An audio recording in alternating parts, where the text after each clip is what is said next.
استخدام کلمه عاشق به ذات ذوالجلال از نگاه عقیده بی‌ادبی هست و بی‌ادبی در عقیده کفر است. یکی بی‌ادبی در مقابل یک انسان عادی هست. تصور بکن این دو کلمه زشتی که به مادرت استعمال کردن نمیتونی، به پدرت استعمال کردن نمیتونی، به استادت استعمال کردن نمیتونی، خفه میشه. اگر کسی مرا بگه که والا این نامه را برای استاد دایی عاشق فرستادم، ما بسیاری وقتا شاید چیزی براش نگویم، لکن قلبا از پیشش متاثر هستم، میگم این بسیار بیادب انسان است. این چه کلمه است که برای ما استعمال کردی؟ وقتی که ما یک کلمه زشته که معنای درست نداره به مخلوق استعمال کردن نمیتونیم و تو دعوتگر مسلمان که مسیج ها را روان میکنی، باز اینجا کلمه عاشق و معشوق به ذات ذوالجلال استعمال میکنی. چرا استعمال میکنه؟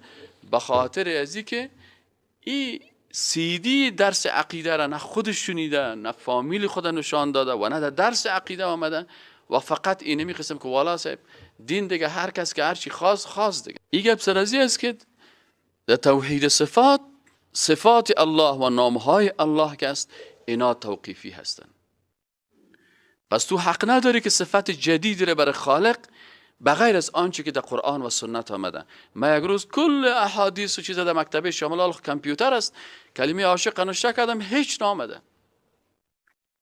بعضی از احادیث ساختگی و دروغی که بعضی کسا ساختن او اعتبار نداره، اما احادیث صحیحی که در صحیح بخاری و صحیح مسلم در اینا هست تو بپال. آیا بر خالق متعال کلمه عاشق و معشوق استعمال شده؟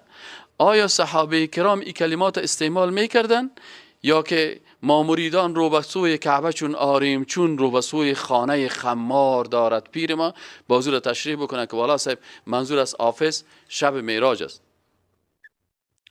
و این شب معراج است و در شب معراج رو به سوی خانه خمار. خانه خمار منظورش کیست؟ یک وقت ما در مکتب بودیم برای ما می درس داده میشد که خمار منظورش العیاذ بالله خالق متعال است و خمار از کلمه خمر گرفته شده. خمر به معنای شراب است. خامر کسی که شراب میخوره و خمار کسی که بسیار شراب نوش است و مست است. این حال وقتی برای یک شخصیت بزرگوار یک کلمه را استعمال کردن نمیتونی، به یک پیغمبر، به یک صحابی، به ملائکه، به مقدسات و باز به خالق متعال چطور جرأت میکنن که استعمال میکنن؟ والله ما به این جرأت امین مردم بسیار تعجب میکنم که استغفر الله، الله ما را لرزه میگیره که تو کلمات در مقابل خالق استعمال میکنی. خالق میگه سبحان ربک رب العزت عما یصفون. سبحان پاک است، ربک پروردگارتون، رب العزت پروردگار با عزت و عظمت، عما یصفون از آن چی که او را توصیف میکنن.